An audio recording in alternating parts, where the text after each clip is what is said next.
Hey everybody, this is going to be a quick little tutorial. I am Amy Beth, also known as the Fat Squirrel on Ravelry, and the Fat SQRRL on Instagram. So this is going to be a real brief little tutorial about doing a one-row buttonhole. I've always been kind of resistant to doing these in the past because there are a lot of great tutorials out there about how to do certain techniques, and specifically this one, the one-row buttonhole. However, it did occur to me as I was answering messages and things like that some of you just don't even know that this is a thing, like because you've not had to do one before. So you may not know to look for it in a tutorial. So hopefully this will be an introduction that you may either refer to in the future or just may let you know that this technique is out there for when you are doing buttonholes if it works out for you. So right out here I have my very fancy needles, which are just double points with a rubber band tied on the end. These are the needles I use for doing washcloths and whatever, so they're short and easy to manage. So that's what we're using here. So I've just done some 2x2 ribbing. Usually that's what you're working with on a buttonhole band, but this technique works on whatever foundation you want to put it on. So you're just going to, and of course I have them on, I'm doing a contrasting color in the hopes that you'll be able to see better what is going on. So I'm just going to go ahead and knit towards our buttonhole beginning. And where you put the buttonhole is totally up to you. I tend to prefer to work the buttonhole on the wrong side.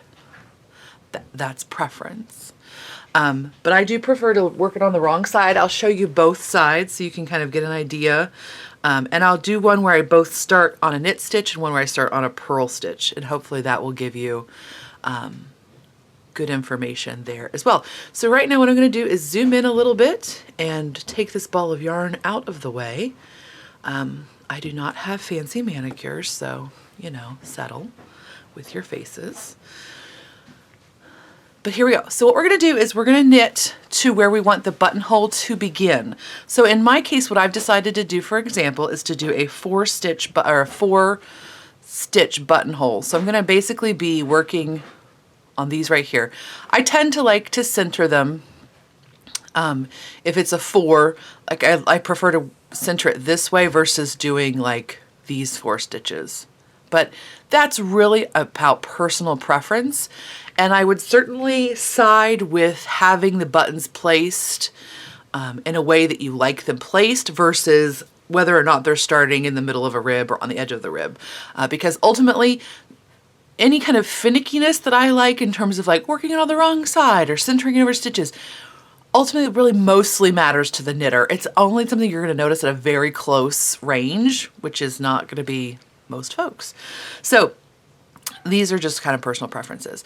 But you work till you're about to start the ye old buttonhole. Okay, so sorry for the edit in. I realized as I was editing that I wrapped the stitch in like the funkiest way possible, and that's probably confusing, so I'm going to correct myself here. You're going to knit until you get to where you want your buttonhole to start. So you're going to bring your yarn to the front, with it, whether it's in the front or not, that's fine. Just have your yarn in your front. Slip your first stitch purlwise, bring your yarn to the back. Okay? So now what we will do is begin to bind off our buttonhole. So I'm going to bind off 1, 2, 3, 4 stitches. Now notice you're not binding off using the working yarn. You are doing like what I think of as kind of like maybe that bind off you didn't learn but just you had like learned to knit and you didn't know how to bind off but you needed to get those stitches off your needles. That's kind of what you've done here. So when you're all done, you just slip that last stitch back on, and now you're going to turn your work. Okay? So you're going to do a cable cast on. Now, if my buttonhole was 4 stitches that I bound off, I'm basically going to cast on that number plus 5, or excuse me, plus 1. So in this case, it will be 5 stitches. So you do a cable cast on, you insert your needle, wrap like you're knitting, and pull it through. Now, how tight or loose you make this is really personal preference. You may want to experiment a bit with how you like to do it. I tend to like mine firm, so I don't give myself a big pull. So that was 2, 3, and see, I kind of split that stitch. Let's just do it again. 3,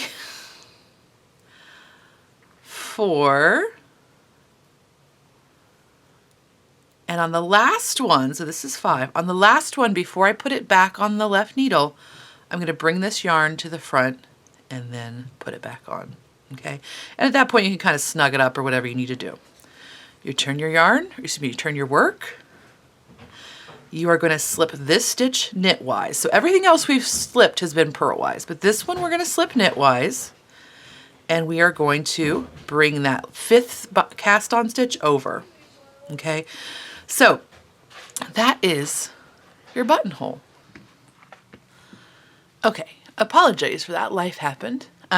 So I'll work a second one, and on this second one, I'll start, what did I do over here? I started on a knit.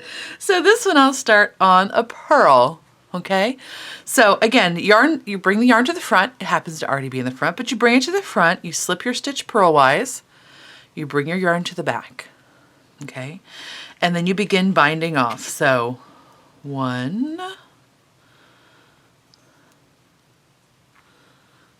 2, 3, 4. And you're checking yourself to see if you're centered by saying, okay, yes, I have what should be of it in the end, a purl stitch here, and what should be in the end, a purl stitch here. So just kind of double checking myself, okay? So then I'm going to turn my work, and I'm going to begin the cable cast on. So I'm going to cast on 1, 2,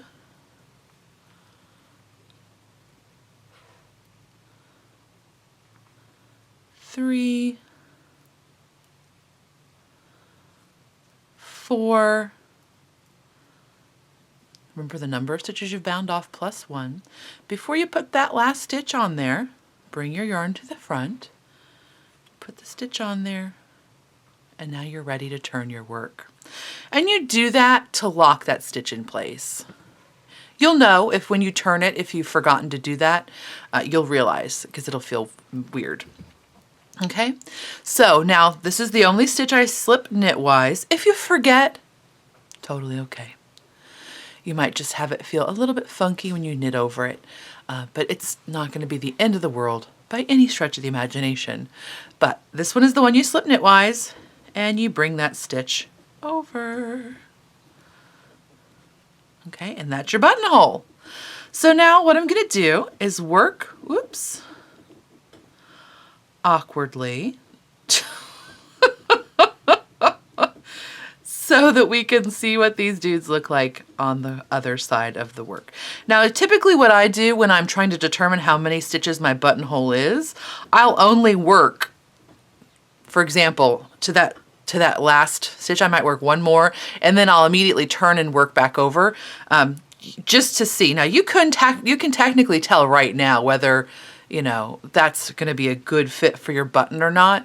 But if you want to just make doubly sure, you can knit back over it. But, you know, if I was knitting a buttonhole for the first time, that's definitely where I would check to say, okay, don't do all your buttonholes and then realize they don't fit. So check that one and see what's happening.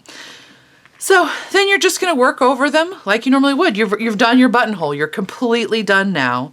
Now I'm just showing you what they're going to look like. So I'll be back in just a second with how they look when they're finished. It didn't occur to me to say, but if you're very new to knitting, you might be concerned about these don't look like knits or purls. You just continue in your pattern.